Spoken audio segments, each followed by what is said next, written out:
നമസ്കാരം. Team UDF ഇന്ന് അധികാരത്തിലേക്ക്. മാരത്തോൺ ചർച്ചകൾക്ക് ഒടുവിൽ യുവാക്കളെയും വനിതകളെയും പരിചയസമ്പന്നരെയും ഉൾപ്പെടുത്തിക്കൊണ്ടാണ് 21 അംഗ മന്ത്രിസഭയെ ഇന്നലെ പ്രഖ്യാപിച്ചത്.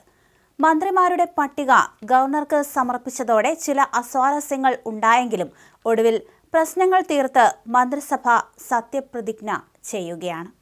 വകുപ്പ് വിഭജനത്തിൽ ഇടഞ്ഞ കെ മുരളീധരന് വഴങ്ങി കോൺഗ്രസ് നേതൃത്വം അനുരഞ്ജന വഴി തേടി. നേരത്തെ നിശ്ചയിച്ച വൈദ്യുതി വകുപ്പിന് പകരം മുരളീധരൻ ആവശ്യപ്പെട്ട ആരോഗ്യ വകുപ്പും ഒപ്പം ദേവസ്വവും നൽകും. വൈദ്യുതി വകുപ്പെങ്കിൽ ചുമതല ഏൽക്കില്ലെന്നും സത്യപ്രതിജ്ഞയ്ക്കില്ലെന്നും മുരളീധരൻ വ്യക്തമാക്കിയതോടെയാണ് നേതൃത്വം വഴങ്ങിയത്. VD സതീശൻ മന്ത്രിസഭയിൽ ആരോഗ്യ വകുപ്പാണ് മുരളീധരൻ പ്രതീക്ഷിച്ചിരുന്നത്. ഇത് മുന്നിൽ കണ്ടുള്ള പദ്ധതികളും അദ്ദേഹം ആസൂത്രണം ചെയ്തിരുന്നു. എന്നാൽ സതീശൻ മന്ത്രിസഭയിലെ വകുപ്പുകൾ KC വേണുഗോപാൽ വിഭാഗം കൈയടക്കിയതോടെയാണ് മുരളീധരന് വകുപ്പ് നഷ്ടപ്പെട്ടത്. KC വേണുഗോപാൽ വിഭാഗത്തിന്റെ ഭാഗമായ AP അനിൽകുമാറിന് ആരോഗ്യം നൽകാനായിരുന്നു നീക്കം.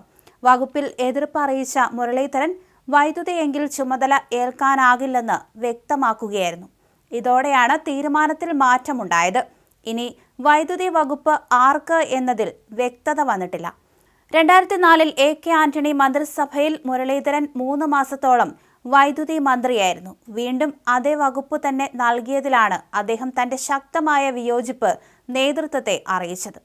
അതേസമയം 2 മന്ത്രിസ്ഥാനങ്ങൾക്ക് അവകാശവാദം ഉന്നയിച്ച് കേരള കോൺഗ്രസ് ജോസഫ് വിഭാഗത്തെ ഒടുവിൽ ഒരു മന്ത്രിയും ചീഫ് വിപ്പ് പദവിയും കൊണ്ട് അനുനയിപ്പിച്ചു. PJ ജോസഫിന്റെ മകനും തൊടുപുഴ MLAയുമായ അബു ജോൺ ജോസഫിനാണ് ചീഫ് വിപ്പ് സ്ഥാനം. ഇക്കാര്യം Kerala Congress chairman PJ Joseph നിയുക്ത മുഖ്യമന്ത്രി VD സതീശനെ അറിയിച്ചു.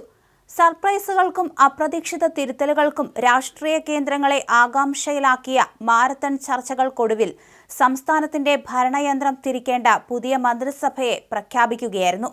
മുഖ്യമന്ത്രി VD സതീശന് പുറമെ PK Kunhalikutty, Ramesh Chennithala, Sunny Joseph, K Muraleedharan, Mons Joseph, Shibu baby John, Anoop Jacob, CP John, AP Anilkumar, PC Vishnunath, Roji M John, Bindu Krishna, M Liju, KM Shaji, PK Basheer, V Abdul Gafoor, T Siddique, KA തുളസി, OJ ജനീഷ് എന്നിവരാണ് ഇന്ന് 10 മണിക്ക് സത്യപ്രതിജ്ഞ ചെയ്ത് അധികാരമേൽക്കുക.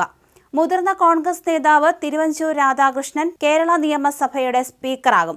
ഷാനിമോൾ ഉസ്മാനാണ് ഡെപ്യൂട്ടി സ്പീക്കർ. മന്ത്രിസഭയിൽ 14 പേർ പുതുമുഖങ്ങളാണ്.